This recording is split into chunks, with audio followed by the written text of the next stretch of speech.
Sometimes a family doesn't break in a single moment. It cracks in small places until one day someone you love looks you in the eye and treats you like a burden.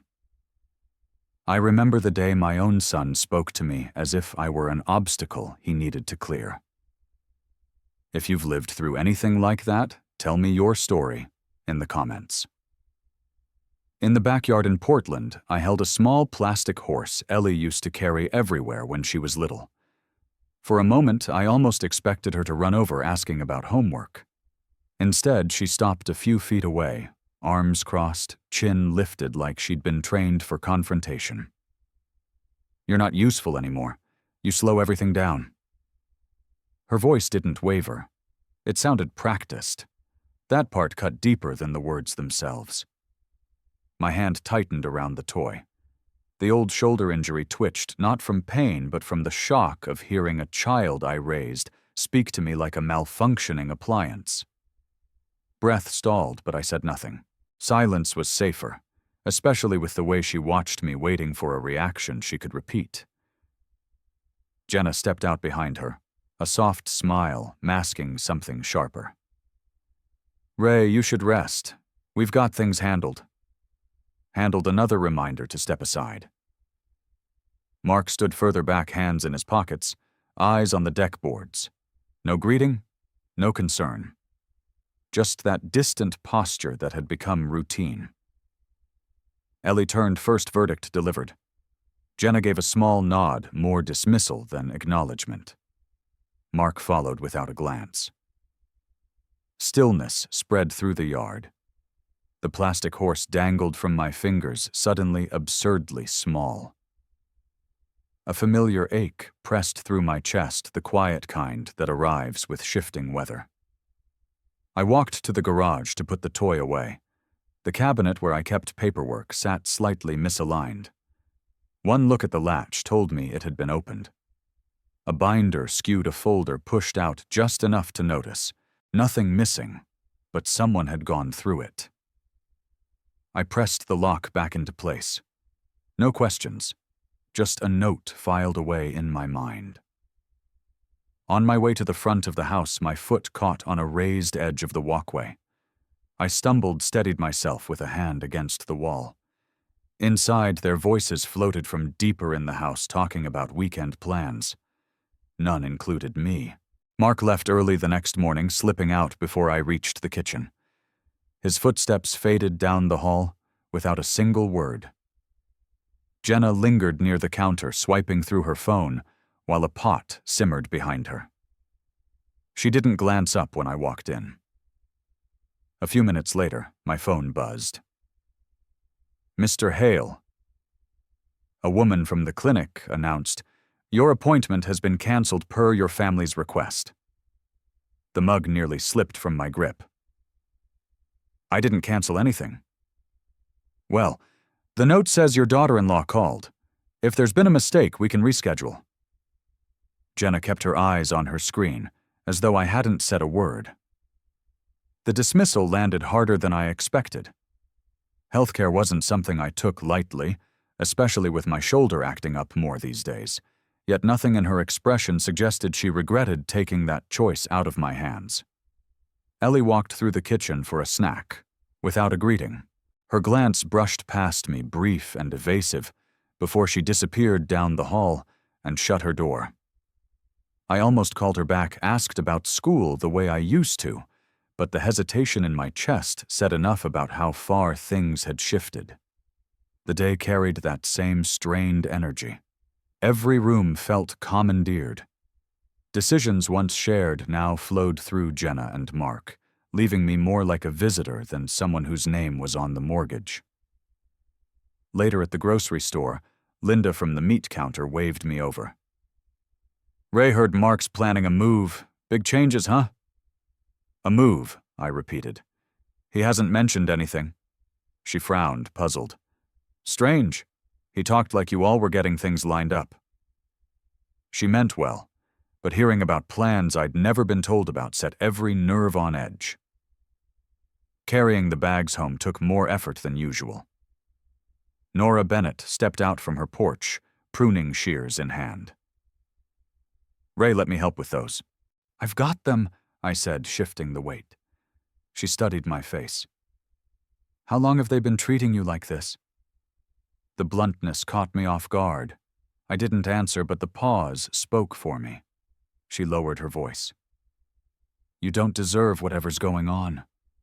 A simple truth, spoken plainly, yet it cut deeper than Jenna's polished politeness or Mark's silence. Someone finally saw the edges of what I'd been living through. Later that week, a neighbor mentioned how my family was taking such good care of me. They meant it as praise, another echo of a story that made me the fragile one. I didn't correct them. By evening, the house resumed its distant rhythm doors, closing muted conversations, the low hum of a TV from a room I wasn't invited into. The garage offered the closest thing to solitude. But stepping inside, I saw small disturbances, tools slightly out of place. Boxes shifted the familiar order, unsettled. When I reached for my folder of financial records, the spot was empty. I found it shoved behind a stack of boxes, edges bent, papers slipping out. Not an accident, an intention. Lowering myself into the old folding chair, I let the weight of it all settle Mark's avoidance. Ellie's distance, Jenna's quiet authority neighbors repeating narratives I hadn't authored. My hands rested on my knees, steady but tired as the pattern formed. Choices were being made around me, over me, without my voice. The chair creaked as I leaned back. A breeze slipped through the doorway, rustling loose pages on the floor. I gathered them, slid everything back into the folder, and pressed the flap shut. My fingers lingered on the worn label before setting it on the workbench. Sitting there slowed my thoughts enough to see the shape of what was happening. The questions didn't fade. They sharpened. The walk back from the garage didn't settle anything. A memory surfaced instead months ago in a hardware store parking lot. A man loading lumber had stopped me. "Your son says the house is finally going through." "Congrats, sir." I'd brushed it off then. Now the words returned with unwelcome precision. Back in the garage, I pulled down the same boxes I'd checked the night before. Envelopes I hadn't touched in years had torn flaps. Folders bulged as if someone had shoved papers back in a hurry. Pages were shuffled into the wrong files, insurance forms tucked into tax folders, receipts scattered instead of grouped. This wasn't an accident. Someone had been searching. Lately, Mark and Jenna had taken over small responsibilities under the guise of helping collecting the mail before I reached the porch, signing my name on appointment reminders. And Jenna always used the same line, "Don't stress, Ray. Let us handle it." The more I heard that word, the less reassuring it became. Passing the living room, I paused when Jenna's voice lowered. "Remember, Ellie, no need to tell Grandpa everything. Some things stay between us." A pause. "Just keep things simple." He gets confused. One tap on my phone recorded the exchange. My hands shook, not with anger, but with the recognition that a story was being built without my knowledge. Later, I photographed the disordered folders and began scanning my property records onto a USB drive. The old computer froze twice, turning the task into something that felt more urgent than it should. A message vibrated on my phone. "Let me handle it, Dad. Don't make everything more complicated." Mark never texted in Vietnamese unless Jenna typed for him. The tone confirmed it. Boundaries that once felt steady were slipping my home. My health, my schedule, each thread pulled tighter by decisions I hadn't been part of. By late afternoon, I stepped into the backyard shed, hoping to clear my head. The scent of old lumber clung to the cramped space. A cabinet door sat slightly ajar. Dust lines marked where boxes had been moved. Someone had searched here, too. Kneeling, I slid open a drawer. Tools lay unevenly, and the wood showed a faint indentation where something had been lifted and returned without care. Not curiosity, purpose. My fingers brushed a small metal tin tucked at the back of the drawer. It rattled as I pulled it free. The lid no longer sitting flush, opened by someone who hadn't bothered to hide it. Its weight settled into my palm, just as my breathing steadied. I left the tin on the workbench and returned to the house. One thought followed me: if they were searching the shed, then nothing inside the home was off-limits either. That pushed me toward the dining table where I spread the printouts I'd kept hidden. Emails between Jenna and a real estate agent covered the surface dates, listing plans, projected sale timelines, and a single line that chilled me. "We need to make the transition smooth for my father-in-law. He's not able to manage the property anymore." Mark entered as I finished reading. His eyes flicked to the papers. "What's all this? Emails?" I said. "Yours and Jenna's." He rubbed his temple. "Dad, you're reading too much into things. A practiced dismissal." Jenna stepped in with a folded towel, feigning surprise. "Ray, you shouldn't overwhelm yourself with documents. We're here to help. Help with what I asked." She sidestepped the question. "Age makes everything harder. Let us keep things organized." Mark still wouldn't look at me. The phone rang. Jenna reached for it, but I raised a hand. "I'll get it." A woman's voice greeted me. "Hi, Mr. Hale. This is Megan. Just confirming our next inspection. Jenna said you wanted to move forward this month. I didn't schedule anything I said." A pause. "Oh, she told us you approved it." The towel slipped from Jenna's hand. "That's a misunderstanding. Let me talk to her." I covered the receiver. "This house is still under my name." Her expression hardened. "Ray, you're making this difficult. You can't take care of everything alone." Mark lifted his hands as if calming a skittish animal. "Nobody's trying to hurt you. Then why is an agent calling about selling my home?" He backed off without answering. Movement on the stairs drew my eye. Ellie stood at the top, hovering between fear and loyalty. Jenna's voice sharpened instantly. "Sweetheart, back to your room. This is grown-up business." Ellie didn't move at first. She watched, quiet, absorbing understanding more than anyone wanted. Jenna returned to me with forced calm. "You're confused, Ray. Families step in when things slip. The pattern was clear, now decisions made without me, authority taken, without asking concern used as camouflage. No selling, I said. No inspections. No decisions. Without me." The steadiness in my voice unsettled them. "You're being unreasonable," Jenna snapped. "Maybe. But unreasonable is still better than invisible." Silence settled. Mark shifted his weight but didn't defend me. Ellie finally retreated up the stairs, closing her door with a soft creak that echoed louder than shouting. Something resolved in me. If I stayed everything my home, my autonomy would keep slipping through their plans. I gathered the documents from the table, stacking them into a single envelope. Neither of them spoke. Walking out felt oddly natural. Down the hall, through the front door, onto the driveway. Cool air hit my face, clearing the fog that had built over months. The drive downtown steadied me more than the night had. By the time I reached Lucas Price's office, the envelope in my hand was worn at the edges from being handled too often. His receptionist led me to a small conference room where I laid everything out. Lucas entered with a legal pad. "Ray, let's go through what you brought." He reviewed each item, the emails, photos, bank reminders, and the brief recording of Jenna coaching Ellie. His pen marked the page each time a pattern emerged. "There are clear indicators of elder financial exploitation," he said. "Restricted access to your own information, interference with your appointments, unauthorized handling of your assets." Hearing it labeled aloud struck differently than the suspicions I had carried alone. While he continued reviewing, I stepped into the waiting area. My phone buzzed. "Dad, doing this will only make things worse." "Jenna?" No greeting, no context, just pressure, the same message she had delivered for months. "Don't question us. Don't disrupt the plan."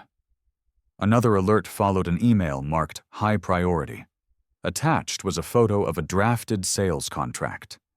My name sat on the signature line in handwriting close to mine, but not close enough. Mark's slant was unmistakable, and this wasn't it. A cold rush spread through my chest. Someone felt confident enough to sign away my home. Back in the conference room, I slid the phone to Lucas. They've gone further than I thought.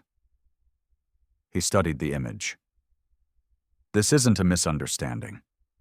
This is preparation for a transfer without your consent. He set the phone down. You have two paths. One, keep the peace and hope things improve. Two, take back control of your estate and personal decisions. That means confronting them legally. Choosing yourself. The first path offered only continued erosion. The second required action. He tapped the contract photo. What they're doing isn't a family miscommunication. It's manipulation with intent. They're locking you out of your own life. Silence sat between us. He flipped a page on his pad. I've heard comments from neighbors. Someone said your son's telling people you've been forgetting things. So they're building a narrative, I said. Exactly. That's how these cases begin. Once people believe you're slipping, no one questions a transfer of rights. Everything aligned, coordinated, deliberate. The decision rose easily. I'm ready to move forward. Lucas nodded. Let's formalize it. He drafted the temporary legal authorization granting him permission to act on my behalf regarding property safety and financial protection. The pen felt heavier than expected. Signing meant drawing a boundary I should have drawn long ago. My name took shape, slowly, across the line, steady, deliberate. When the ink dried, Lucas slid the form into a file. I'll start by freezing unauthorized access and flagging any attempt to transfer title. For the first time in months, the weight in my chest eased. He stood. You made the right choice. Now let's make sure you stay protected. I put on my coat. My phone vibrated again, but I didn't check it. Lucas set a legal pad on the table and drew clean lines down the page. Let's catalog everything he said. Together we built a detailed list: property records, bank accounts, insurance statements, medical notes, neighbors who had witnessed concerning behavior, and every incident that crossed from help into control. What had felt scattered slowly took shape. Partway through, he introduced a woman with a measured calmness. Ray, this is Elena Park. She handles civil fraud investigations for our firm. Elena's handshake was firm. I've reviewed your file. The first priority is securing your financial perimeter, new banking passwords, updated email, authentication, and monitoring for irregular activity. Small details matter. Her directness steadied me. She marked priorities with a red pen. Don't use shared devices. Keep documents locked away. And if something goes missing, record it immediately. For nearly 2 hours, the three of us turned my concerns into structured evidence and actionable steps. When I left their office, I finally saw a path forward. Back home, the silence felt heavy. Mark sat at the dining table, phone in hand. He didn't greet me. He just studied my expression, trying to gauge what I knew. Upstairs, the file cabinet had been disturbed again. The binder containing repair records, receipts, estimates, warranty sheets was gone. It had never left that shelf. The empty space where it belonged pulled tight in my chest. My phone buzzed. Stop. You don't understand that we have our own matters.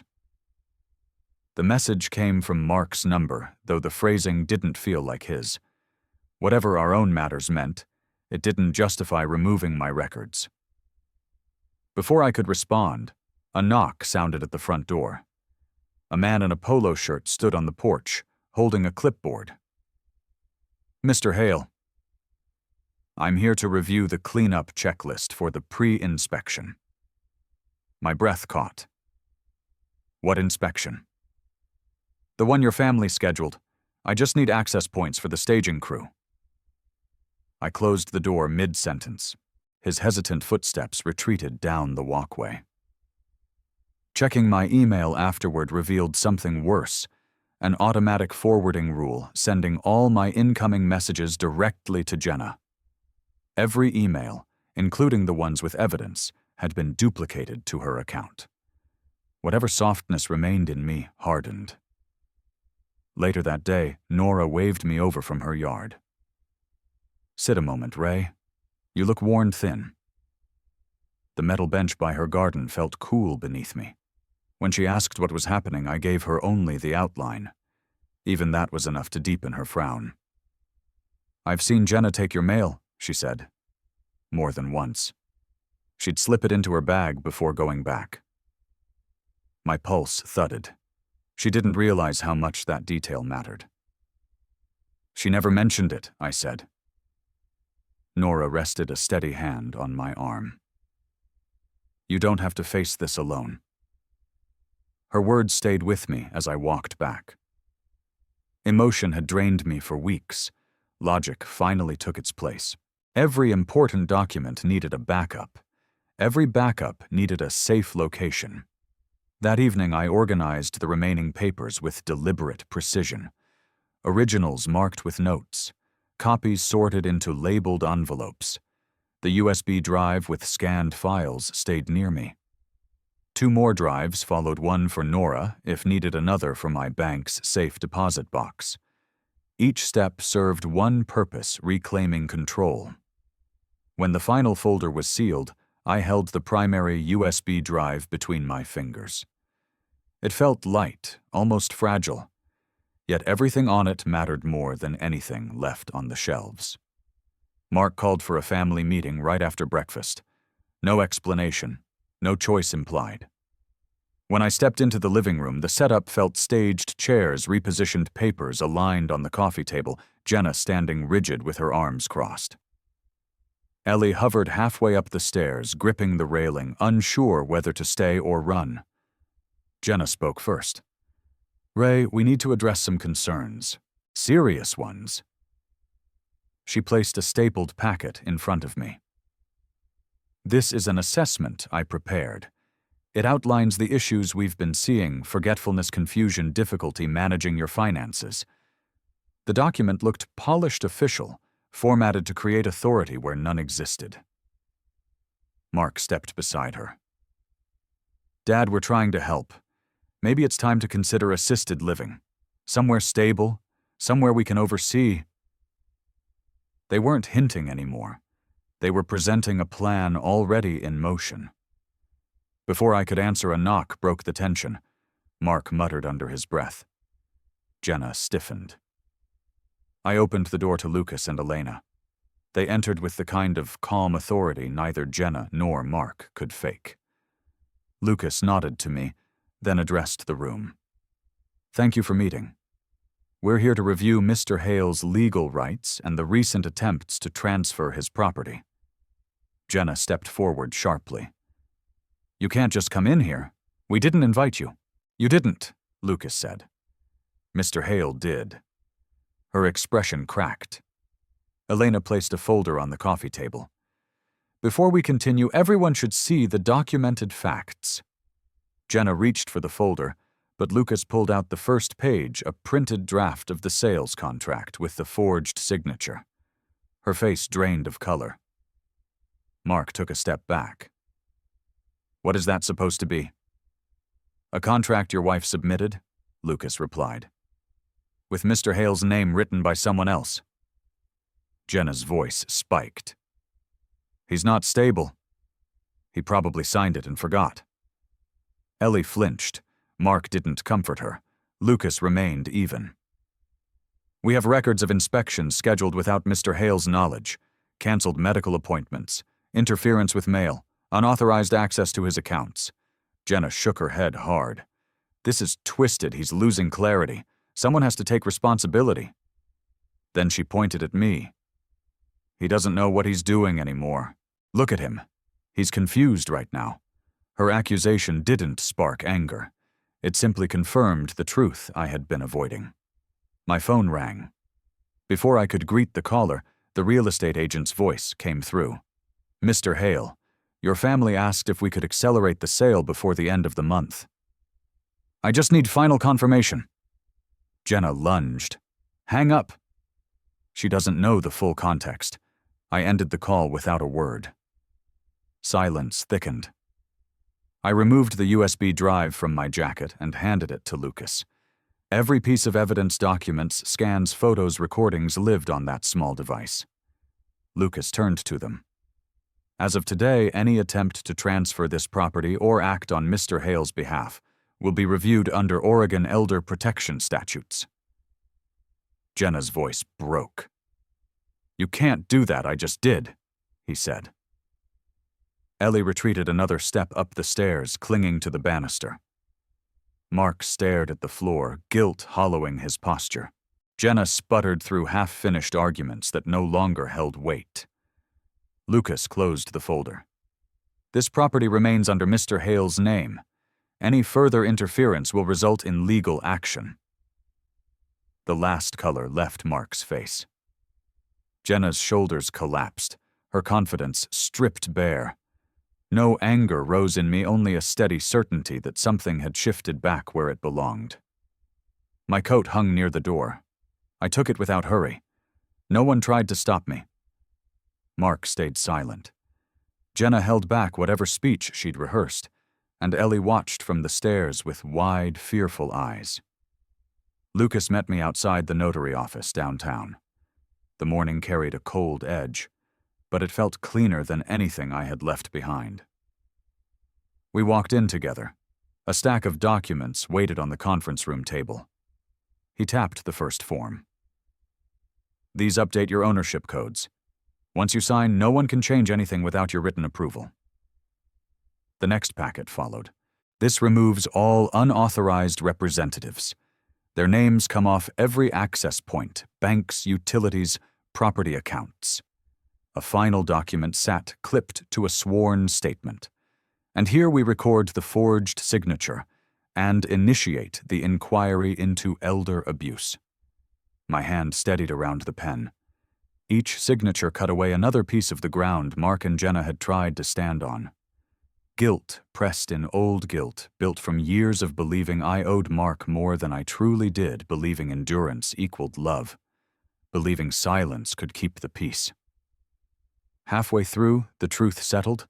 My silence hadn't protected anything. It had only made me easier to move. Lucas noticed the pause. "You're doing what you should have done a long time ago." The final signature closed the process. The notary stamped the pages with sharp final motions. Lucas gathered the folders as if he'd been waiting for this moment. Outside, he handed me a summary sheet. "The investigation moves on its own timeline now. You'll receive updates. Fallout hit immediately. Word traveled through the neighborhood and outward. The brokerage cut ties with Jenna and Mark. The once eager agent sent a curt email retracting all contact. Notices of inquiry listed Mark for fraudulent intent, Jenna for mail interference, and unauthorized financial management. Relatives who had repeated their stories now called me admitting they'd been wrong to believe anything about my memory problems." My phone rang through the afternoon. Jenna's voicemails swung between pleading, "Please, Ray, you're destroying our home," and accusation, "You're punishing us for trying to do the right thing." I didn't respond. The phone stayed face down. Returning home for the last time felt still more release than sadness. The boxes I packed held only what mattered: tools, an old photo of Ellie, documents I needed. Nothing that tied me to the version of the house they had remade. A soft knock sounded. Nora entered with a small tin wrapped in a towel. "Brought you something," she said. "For the road." She asked nothing. She didn't need to. "Thank you," I said. "You deserve some peace, Ray." Her kindness lingered longer than anything Jenna had said in months. I walked through each room once, not for nostalgia, but to make sure nothing important remained. The walls offered no echo, only the neutrality of a structure that no longer belonged to me. I locked the door, then placed the key on the porch rail. No reason to take it with me. The drive to the river took minutes. The Willamette moved steadily, carrying driftwood and ripples across the surface, indifferent, uncomplicated. Standing there didn't demand reflection, though it came anyway. Not regret, just recognition of how long I'd carried weights that were never mine. How easily patience had been mistaken for weakness. How guilt could be weaponized by people who claimed it was love. My new place sat a short walk away, a modest townhouse near the river trail. The transfer paperwork would be ready by week's end. Nothing large, just space I could inhabit without watching every movement around me. I held the tin Nora had given me for a moment, then started down the narrow riverside path. The gravel shifted underfoot as I walked toward the row of townhomes at the bend, letting the day move with me instead of against me.